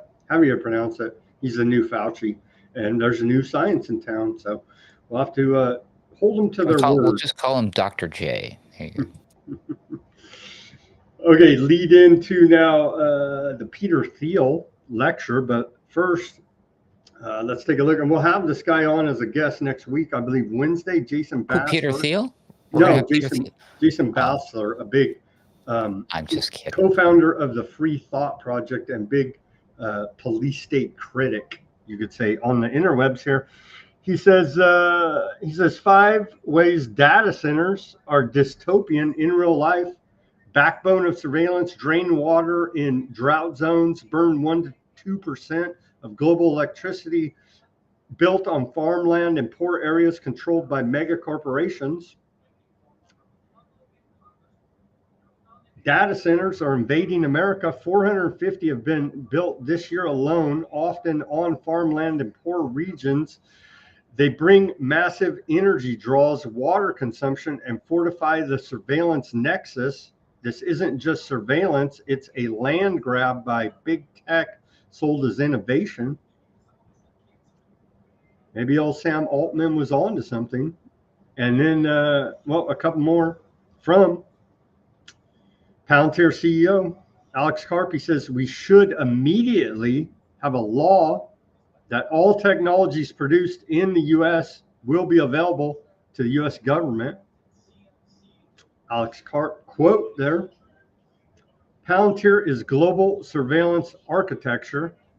Its client lists now include the UK, Germany, France, Denmark, Norway, Switzerland, Aardvarkland, Ukraine, Japan, South Korea, Australia, Canada, even NATO, and America. So kind of a big deal here, and co-founder of Palantir, Peter Thiel, with In-Q-Tel CIA money, no less. Thankfully, before we get to the Thiel lecture and tying that into idol worship, the one person on X of my almost 12,000 followers that liked it, or 3 people, Ruckus, found this post funny. AI experts no longer saving for retirement, but they assume AI will kill us all by then. I just don't expect the world to be around. To be fair, I assumed that article was written by AI, the headline. I thought that was fake. I don't care if it's real or not. It's a good headline. It's a good headline, right? And that's contrary to the great stock market and the greatest time to ever be alive in the golden age under Trump. And what else do we get in the golden age under the Trump administration? We get Peter Thiel to hold a lecture on the Antichrist. I'm pre-ordering my tickets for this one. Yeah. And so there's much made about Peter Thiel's talk with the New York Times in a podcast, about a month ago, where he mentions the Antichrist. Now he's taken it upon himself to go ahead and do a lecture series about it at the Commonwealth Club in San Francisco. And so tech bro transhumanist Peter Thiel will hold a 4-part lecture series on the Antichrist. What? Yeah, this is real.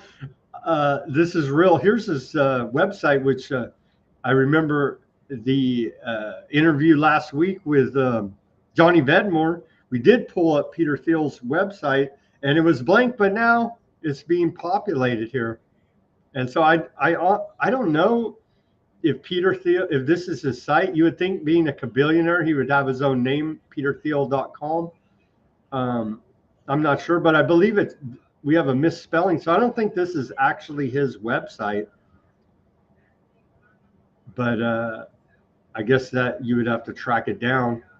But see, they flip the E and the I there, which is a common misspelling for transhumanist Satanist. More about it. It might be fake. Is this real? Oh, no, it's real, because I did my due diligence here. The Antichrist, a 4-part lecture series here, and it's sold out now. Earlier in the day, you could still get tickets. $200 a ticket was the going price there. Act 17 Collective. And so you are warmly invited to a series of 4 lectures by Peter Thiel addressing the topic of the biblical Antichrist. Peter is a technology entrepreneur and investor who has spent much of his career writing and speaking about how his Christian faith informs his understanding of the world. His remarks will be anchored on science and technology and will comment on the theology, history, literature, and politics of the Antichrist. Religious thinkers upon whom Peter will draw include, and all these people, Francis Bacon, Jonathan Swift, Carl Schmitt, John Henry Newman. These lectures are off the record. The lectures are designed as a cohesive series, with each session building on the last to support continuity and community. And again, tickets are sold out there, but maybe with one of his listening devices, you can hear from the lobby. I'm not sure. That's going to kick off again, the Commonwealth Club there in San Francisco, California. So tickets are sold out there. I guess we're not going to be able to get a ticket, sadly. You know, famously, Michael Crichton gave a speech there at the Commonwealth Club in San Francisco that went viral not long before he died mysteriously, but he was making an in-real-life case for putting a stop to the ridiculousness of all the climate change fear-mongering. It was not long after he wrote his book, State of Fear, which I know I've recommended live on air multiple times. Again, if you've not read that novel, State of Fear by Michael Crichton, you absolutely must stop what you're doing and read that one as soon as possible. That's a good one. Yeah, very interesting stuff with Peter Thiel. I thought it was very strange, first of all, that I did not know that he was a Christian. Oh, he means he's a Catholic. Okay, we're not going to go down that rabbit hole. No, he means That's he's fine. a transhumanist, I think. But yeah, I know. He's like, he's not, this is not the expert. Like, if you are a Christian, whether you're a Christian or even a Roman Catholic, you don't go to a person like Peter Thiel for a sold out 4-course meal of propaganda BS fed. Like, he's not the expert on this stuff. What's he going to do? Like, have ChatGPT write his presentation for him, or Grok, or whatever he likes to deal with? What does Peter Thiel like to use? Which AI do you think Peter Thiel likes to use? Does he have his own? I bet. Probably has his own custom Palantir version.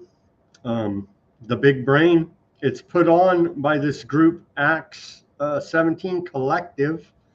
And so I said, let's go look up the, what are they talking about? Acts 17. Here's a short clip. And this is Acts 17, 16 through 34. If you wanted the whole book there out of the Bible, it's a longer video. This one's a 2-minute summation of it. But maybe we'll play the whole thing later on as this event gets closer. But here is, again, Acts 17, 16 through 34, New Testament. And you'll see the tie-in with idol worship here, mentioned at the beginning of the show with Trump, with that gold trophy that he was given by FIFA. Here's Acts 17. Oh. Paul in Athens. When the Jews of Thessalonica had knowledge that the word of God was proclaimed by Paul at Berea, he was immediately sent out to the sea, where Silas and Timothy lived. Those who escorted Paul brought him as far as Athens. He sent a message to his brothers to come meet him at once.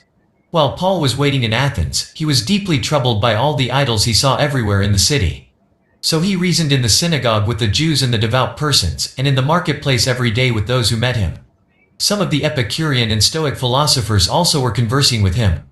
Some said, "What does this babbler want to say?" Others said, "He seems to be advocating foreign deities because he preached Jesus and the resurrection." They took hold of him and brought him to the Areopagus, saying, "May we know what this new teaching is, which you are speaking about? For you bring strange things to our ears. We want to know what these things mean." Paul stood and addressed the council, "Men of Athens, I notice that you are very religious, for as I was walking along I saw your many shrines. One of your altars had this inscription on it, 'To an unknown God.' This God, whom you worship without knowing, is the one I'm telling you about. The God who made the world and all things in it, he, being Lord of heaven and earth, doesn't dwell in temples made with hands. He gives life to everything. From one man he created all the nations. He controls when nations rise and fall. God wants us to seek and find him. It is in him that we live, move and exist. As some of your own poets have said, we are his offspring. God is not an idol designed by craftsmen from gold or silver or stone. The times of ignorance therefore God overlooked. But now he commands that all people everywhere should repent, because he has appointed a day in which he will judge the world in righteousness by the man whom he has ordained, of which he has given assurance to all men, in that he has raised him from the dead."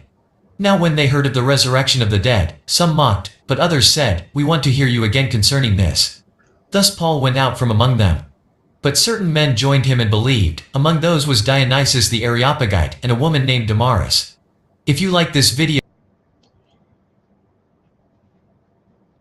turned out pretty good for Paul at the end there. Isn't Peter Thiel building the Antichrist beast system? So he would be an expert on the matter. I don't know about what his biblical scholarship is like, but I would say he's definitely an expert on building technocracy. So well worth the $200. Here's Trump. I don't like getting too controversial about my beliefs concerning the mark of the beast stuff. I'm one of those strange Christians who doesn't necessarily believe the same thing most y'all do about that. But regardless, that doesn't mean that that's what's coming is not just as dastardly or satanic. It is 100%. Trump today said that he settled 10 wars. Said I settled 7 wars, and actually, if you think about pre-wars, added 3 more, so it would be 10. And in that time, he's bombed Iraq, Syria, Iran, Somalia, and Yemen. But I guess in today's day and age, deserves a peace prize. Let's hear from Trump. So that was very nice that it was sent to me. Okay. Mr. President. Yes. Have you talked to Vladimir Putin about the fact that yesterday a big U.S. factory was hit in a Russian airstrike in Ukraine? What's your reaction to I that? told him I'm not happy about it, and I'm not happy about anything having to do with that war. I said I settled 7 wars, and actually, if you think about pre-wars, add 3 more, so it would be 10. I thought this would be in the middle of the pack in terms of difficulty. No, I'm not happy about anything about that war. Nothing. Not happy at all. We'll see what happens. I think Trump has settled 10 wars there, Ruckus. I can't believe that. That's why we have world peace now. No, again, this is so ridiculous. It's like, she didn't ask how whether or not he was happy. How does it make you feel, sir? Do you like this color? What's your favorite flavor of ice cream? No, sir, I don't like it. What are we doing here? The guy is like seriously stuck on this eternal everything is about me loop, and it's getting absolutely clown show. And then like the body language, everyone else in that room was professional and doing this the hand things and the poses and upright and straight, and Trump is just like he just doesn't care anymore. He's just like, I'm not happy about it. He's like just waving his hand. He's like, yeah, like what is going on, dude? I don't know, man. I'm lost. I hope he pulls it together for the 250th shebango thing that's going on next year. I don't know. Hopefully we can get his likeness there on Mount Rushmore. Here the idol again sitting on. With or without the hat, real quick. If they put him on, okay, yes, it's got to have the hat. On to the genocide here. Families of aardvark hostages are opposed to reoccupying Gaza. Why does the U.S. support it? He was asked today. So watch this. The families of hostages are in Israel. Families of hostages are opposed to the reoccupying of Gaza. Why is the U.S. still well, not supporting all of them, and you have to understand. I'm the one that got all of the hostages out. He got all the hostages out. He can't answer any question without making it about him. Find me one where he answers a question like a normal president would. This is crazy. Here's Professor Ralph Weil, renowned expert on international law, dismantles aardvark land's claim of right to exist as an aardvark state. Let's watch this short clip. We're building up here to the famine. Israel has valid, long-standing historical ties to the land. No. Legally, no. Legally, no. I mean, that's the claim. It doesn't have any legal foundation. In the League of Nations covenant that was part of the Versailles Treaty, the Palestine Mandate was supposed to be provisionally recognized as an independent state, a state for everyone, a single state for all the people on that land, not a state for a particular racial group. So the idea, and Israel is a Jewish state by definition, and there is no legal basis for a specifically Jewish state on that land in international law. He needs to be sanctioned immediately and droned. Former Gaza Humanitarian Foundation worker interviewed by CBS News. Let's watch this clip. It's a bit long. I don't know if we can last the whole thing because we still got quite a bit to get to here. And we're at the hour 40-minute mark anyway. Here's for the Gaza Humanitarian Foundation worker. And you can see told CBS he was hired as a truck driver, but was eventually told to load human remains into a truck without being told directly what it was, sharing videos of American contractors firing at starving Palestinians. I don't know. It's all made up, though. Hundreds of Palestinians have been shot and killed by Israel Defense Forces and foreign military contractors at or near GHF aid sites. We spoke to a new eyewitness who concurs. He told us it's not only the IDF shooting, but also personnel hired through American subcontractors to secure GHF sites. I thought I was going there to help people. When this man was hired by an American logistics company to drive aid trucks in Israel, he says he had no idea it meant he'd be working with the Gaza Humanitarian Foundation inside Gaza. He asked us to conceal his identity, dub over his voice, and change his name because he fears reprisals. We will call him Mike. He secretly recorded several videos, including this one. What you are hearing, he says, is the sound of gunfire from brightly lit GHF sites fired at Palestinians seeking aid. It took me 2 or 3 days to realize that they were actually shooting at people. They weren't shooting at combatants. So, did you think these were warning shots? No, it's indiscriminate. And who was doing the shooting? The IDF and the American security personnel. They've got positions on each corner of the sites, and they would often shoot at exactly the same time as the Israeli soldiers. We do not see who is shooting on the videos Mike gave us, but he said there was not a single occasion he observed when there was no shooting, and he was at the sites on average 5 days a week for several weeks. CBS News has seen his work schedule, and metadata from his cell phone confirms the dates and times he was in Gaza. Isn't that just, it was Hamas shooting Palestinians there, right? I mean, that's what we're told. It's all, Hamas is the one causing the famine. Famine is declared by the United Nations. Famine confirmed in Gaza City is failure of humanity, UN chief says. Let's hear from, let's hear first now.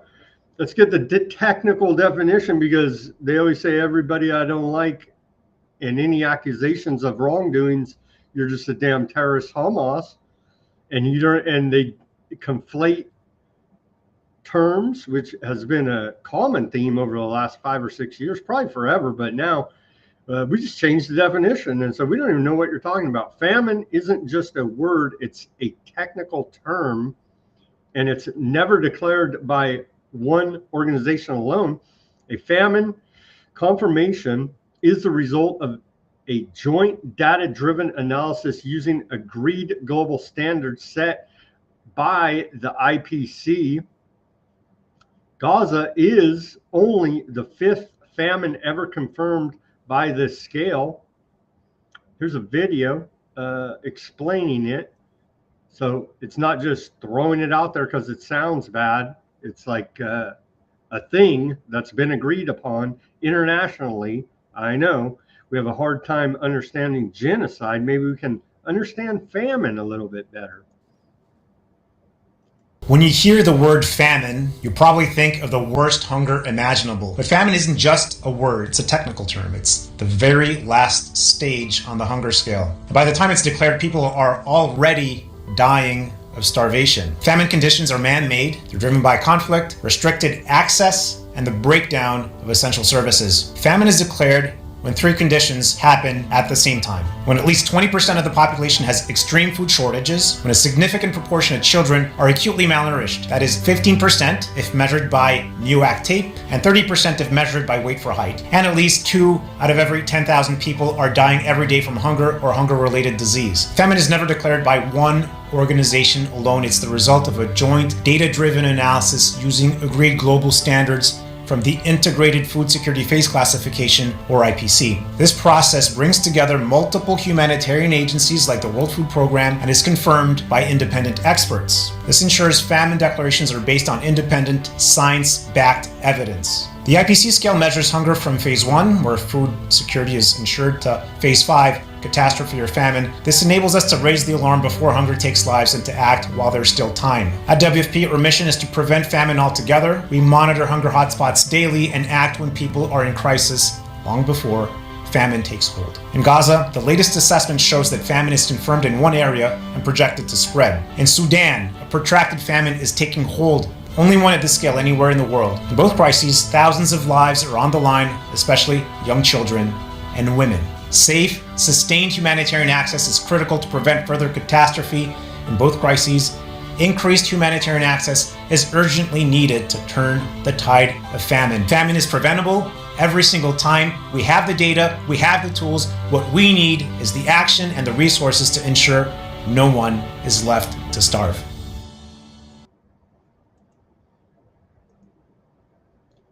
There's more. Here is Tom Fletcher. He says the Gaza famine is the world's famine, a preventable and predictive famine. Enough ceasefire. Open all crossings, north and south. Let us get food in unimpeded and at a massive scale. Well, he's antiseptic, obviously. Let's watch this. It is a famine on all of our watch. Everyone owns this. The Gaza famine is the world's famine. It is a famine that asks, but what did you do? A famine that will and must haunt us all. Please read the IPC report, cover to cover. Read it in sorrow and in anger, not as words and numbers, but as names and lives. Be in no doubt that this is irrefutable testimony. It is a famine, the Gaza famine. It is a famine that we could have prevented if we had been allowed. Yet food stacks up at borders because of systematic obstruction by Israel. It is a famine within a few hundred meters of food in a fertile land. It is a famine in 2025, a 21st century famine, watched over by drones and the most advanced military technology in history. It is a famine that must spur the world to more urgent action, that must shame the world to do better. It is a famine that therefore also asks, and what now will you do? Thank you very much, USG Fletcher. Stupid climate change causing famine and stuff, man. Jeez. Bibi says it's an changing outright definitions. They're just straight up changing definitions. Is that what's going on here? That is not what famine means. This is ridiculous. This is starvation. This is intentional starvation. This is murder by not allowing you to eat. That is not famine. Famine is usually like, oh, shoot, we're unable to grow our crops because of a natural disaster or something like that. This is something complete. This is genocide. Oh, no. Well, Bibi, Shadow President of America, Prime Minister of Aardvark, says that the IPC report is an outright lie. Aardvark land does not have a policy of starvation. Aardvark land has a policy of preventing starvation. Since the beginning of the war, Aardvark land has enabled 2 million tons of aid to enter the Gaza Strip, over 1 ton of aid per person. Aardvark land will continue to act responsibly, ensuring aid reaches Gaza's civilians while destroying Hamas's terror machine. The Hamas orchestrated, quote, starvation campaign will not deter us from freeing our hostages and eliminating Hamas. The civilized world must demand two things: the immediate, unconditional release of all hostages and the truth. So there you have it. It's Hamas. Is that the official story? That's what I'm supposed to believe, is that Hamas is purposely starving its own citizens to death now at this point, just to to garner hate against Israel. I'm guessing that's the official story. If you're This not, is all Hamas propaganda. They're willing to even starve babies. That's how evil Hamas is. That's how badly Hamas wants the world to hate Israel. They want you to think that Israel is the one doing that. Never mind all the videos that you see of Israeli citizens stopping aid from going into Israel. That's probably, well, shoot, we don't know how to explain that. But just don't even pay attention. Look over here.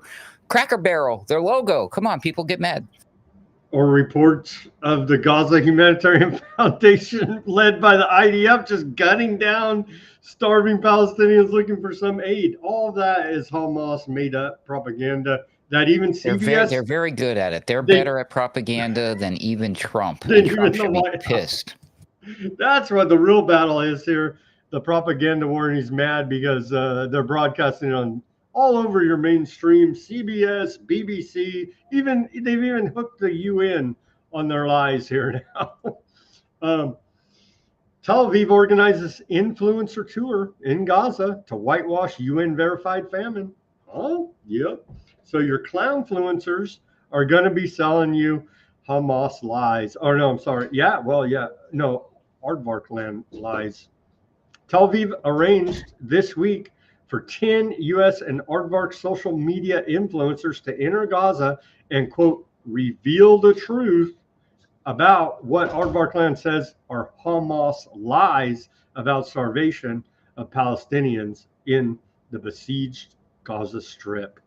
And so when your favorite clown influencer out there, i.e. government propagandist and at this point just pure evil, that has sold their soul to Satan, when they start telling you this is all, Hamas propaganda, then you'll know exactly where it came from.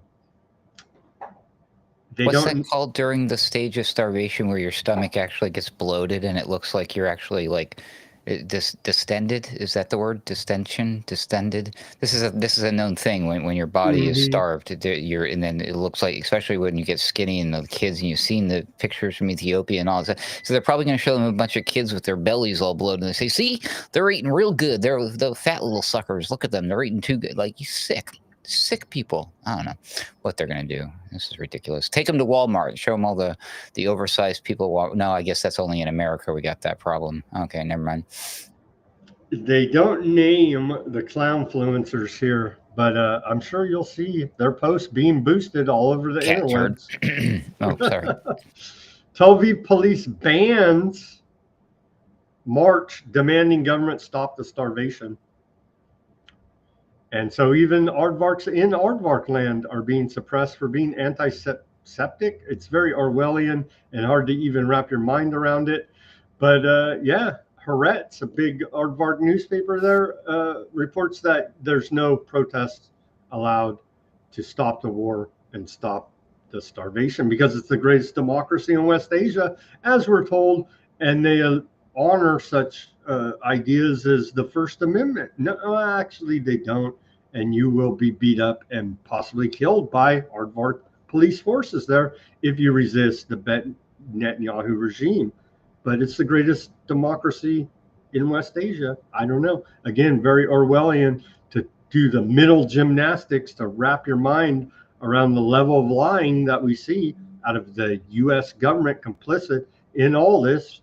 Again, and UK, let's not forget Big Brother, the origin of the current aardvark just evil plot is out of the UK. Okay, it's not only starvation and famine, that's the slow, grinding, horrific death.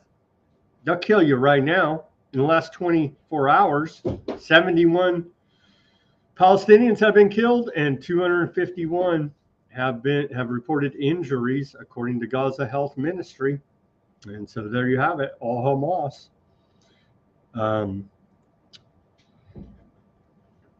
We lost Ruckus there. Oh, you give us the here, but there's somebody over there. None of the other Arab nations or Muslim nations will do a damn thing except for Iran a little bit and Yemen. Here's Yemen's big Friday Million Man March. Let's watch a little bit of their rally today. And Yemen did shoot a hypersonic missile. I saw reported and it was shot down by Aardvark land. So for those keeping score there. الله أراد لنا العزة والعزة في نصرة غزة والعزة في نصرة غزة لو عدنا لكتاب الله لو عدنا لكتاب الله لهزمنا أعداء الله لهزمنا أعداء الله الله أراد لنا العزة والعزة في نصرة غزة لو عدنا لكتاب الله لهزمنا أعداء الله من يخشى من أن يجاهد من يخشى من أن يجاهد سيداس غدا وهو يشاهد سيداس غدا وهو يشاهد وثوروا يا أحرار العالم وثوروا يا أحرار العالم غزة مأساة تتفاقم غزة مأساة تتفاقم. So I'm waiting still for them to just, carpet bomb that whole rally. Ruckus? There wasn't that many people there. I mean, that was a very low turnout event. And, wow. A bunch of pissed off. It's really interesting. Like, I've seen, you see the protests out here where the people try to get the people to join them in the chant, and it's like, it's really kind of half-hearted. I mean, even when you got a lot of people that, wow, not like that right there. I mean, everybody's on it. That was crazy. Do they practice this ahead of time? Do they get a flyer, or they're doing that on the fly? Man, wow. I do like that part about the rising up free people of the world. What's wrong with that, right? And they do bring their AKs to all their rallies as well. And yeah, no Sig Sauers apparently, no accidental uncommanded discharges in that crowd, so that's good. 22 countries condemn Aardvark Land's West Bank settlement project. It as it erased the idea of Palestine, is what old Smotrick is saying, as a violation of international law. Yeah, who cares? They need all these countries need to be sanctioned too. 22 countries, including major European powers, the UK, Big Brother started the whole thing, and probably most likely pulling the strings now. Canada, Japan, and Australia issued a joint statement yesterday calling for Aardvark Land's approval of a major settlement project in the West Bank, calling that unacceptable and a violation of international law. Are they going to do something about it? No, they're not going to do something about it. We're going to use big words. That's unacceptable.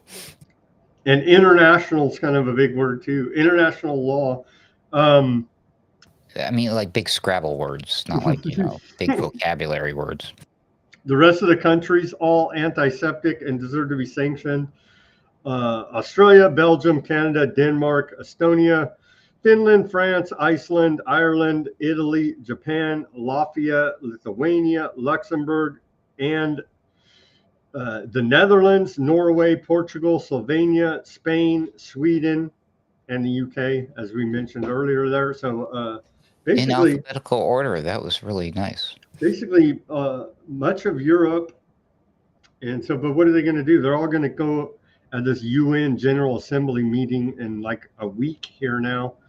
And what are they going to do? They're all going to vote for Palestinian statehood. And it's not going to happen because the U.S. is going to veto it. So, yeah, we have that to look forward to. More heartbreak there. Dutch foreign minister quits as Aardvark Land sanctions split cabinet. So anybody with a soul would quit now. And so this guy has quit because it's just too much for him.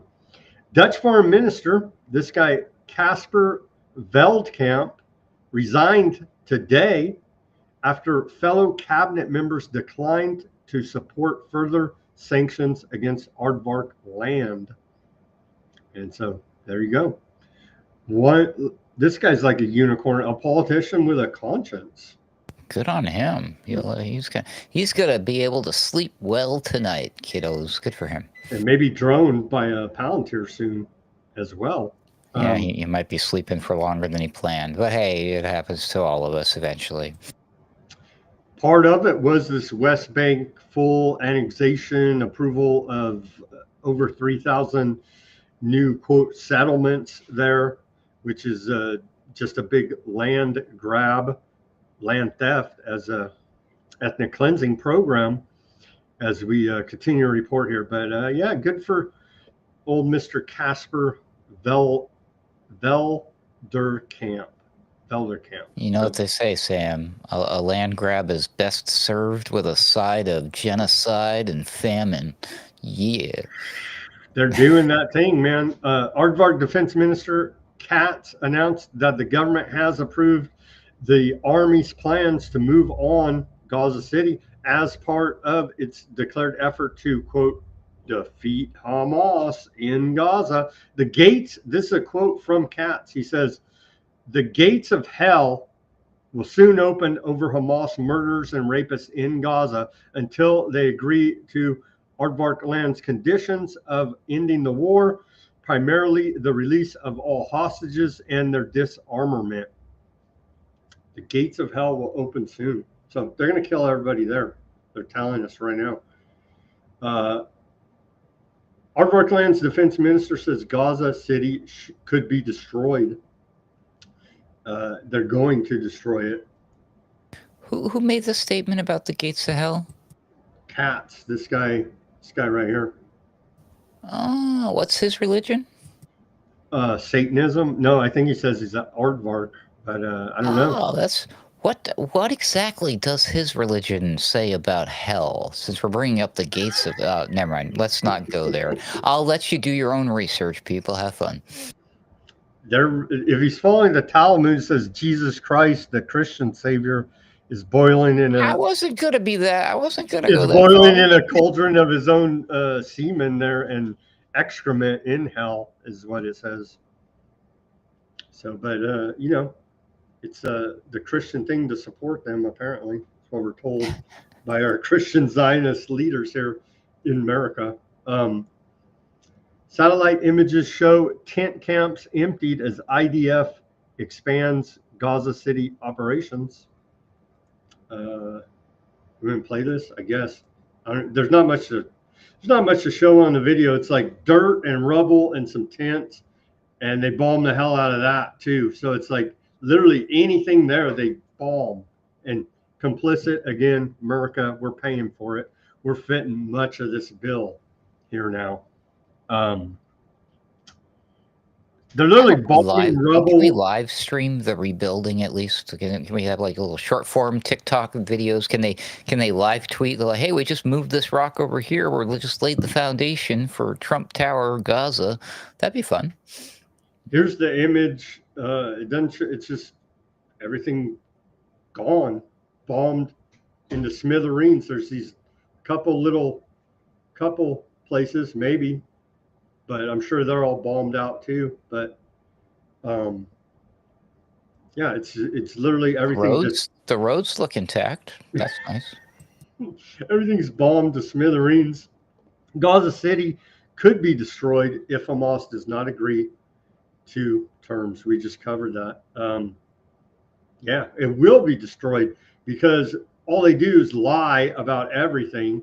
And so it doesn't matter even if is there any Hamas left even? Who the hell's Hamas at this point?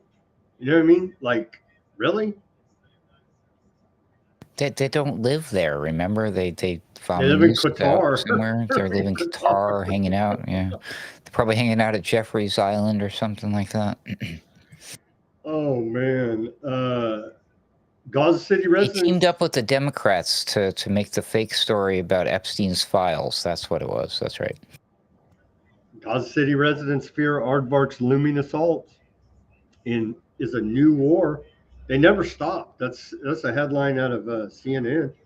The genocide never stopped. We're reporting death numbers every day here, and it looks like the quota is 100. Some days over 100, some days less, but right around 100. And as that one army man from Aardvark land told us at the beginning of this whole thing, it was a 50-to-1 ratio. They're looking of dead Palestinians to dead Aardvarks, excluding Hannibal doctrine, where they actually kill their own people rather than have them taken hostage.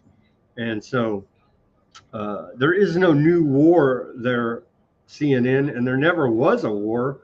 It's just essentially killing 83%, according to leaked numbers from Aardvarks, 83% civilians there.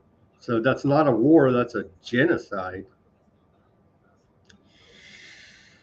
It's quite horrific indeed. It's all there for the whole world to see. Maybe it's half a war. Like one side is allowed to do very warlike things, and the other side is allowed to just take it. You're allowed to be called a terrorist all day, and so it's all over the interwebs. You can go see all that more images. That's all we have on that quite horrific situation in Gaza. As you could expect, the death toll to rise substantially as Katz has promised the gates of hell will open on them. Final story report before we sign off on this Friday. Lavrov rules out Putin-Zelensky summit until agenda in place.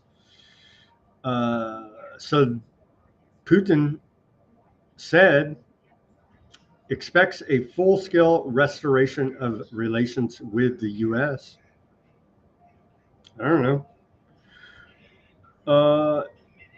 And that's all we got. So they're still not going to sit down, Putin and Zelensky, until an agenda is in place. It's like mixing oil and vinegar. So that's all we got on that. No real good thoughts for peace there in Russia, Ukraine. It just goes on. They're killing the hell out of people there. They're killing the hell out of people in Gaza.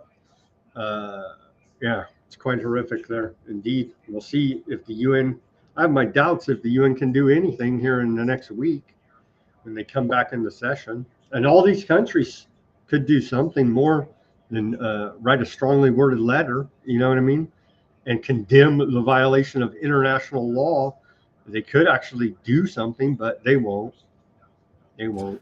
They'll see the footage of Trump saying how he's not happy about it, and the war, and how Putin should stop, and they'll all just have they're just going to have a come to Jesus moment, and they're just going to be like, you know what, Trump is right.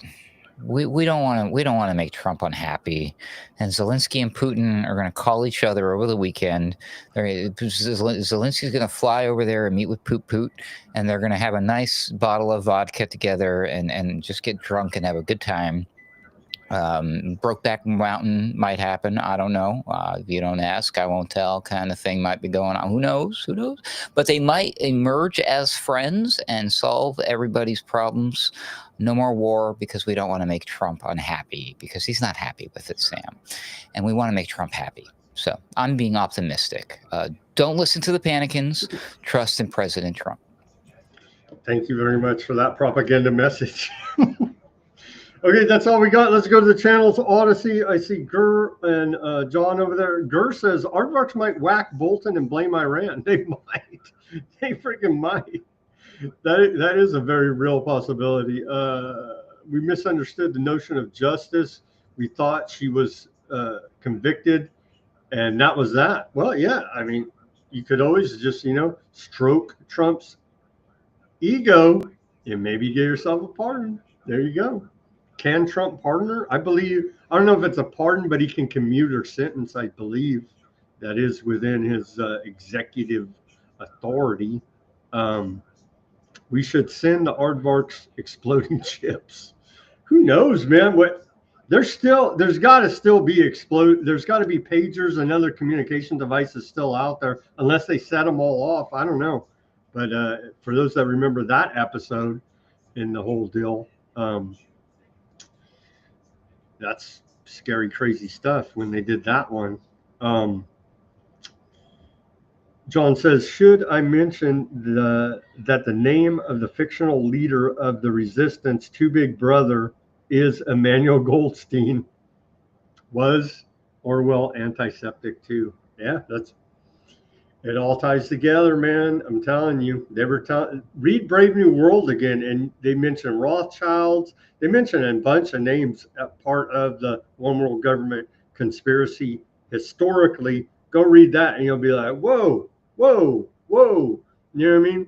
And so, yeah, I believe backhandedly, Orwell was trying to, give us a little bit of clues here, dropping some breadcrumbs along the way about Emmanuel Goldstein. So thank you guys for tuning in on the Odysee, the X, the Rumble. We had a lively chat over there. Thank you everybody for tuning in there. The YouTube, the Kick, which I guess is a scummy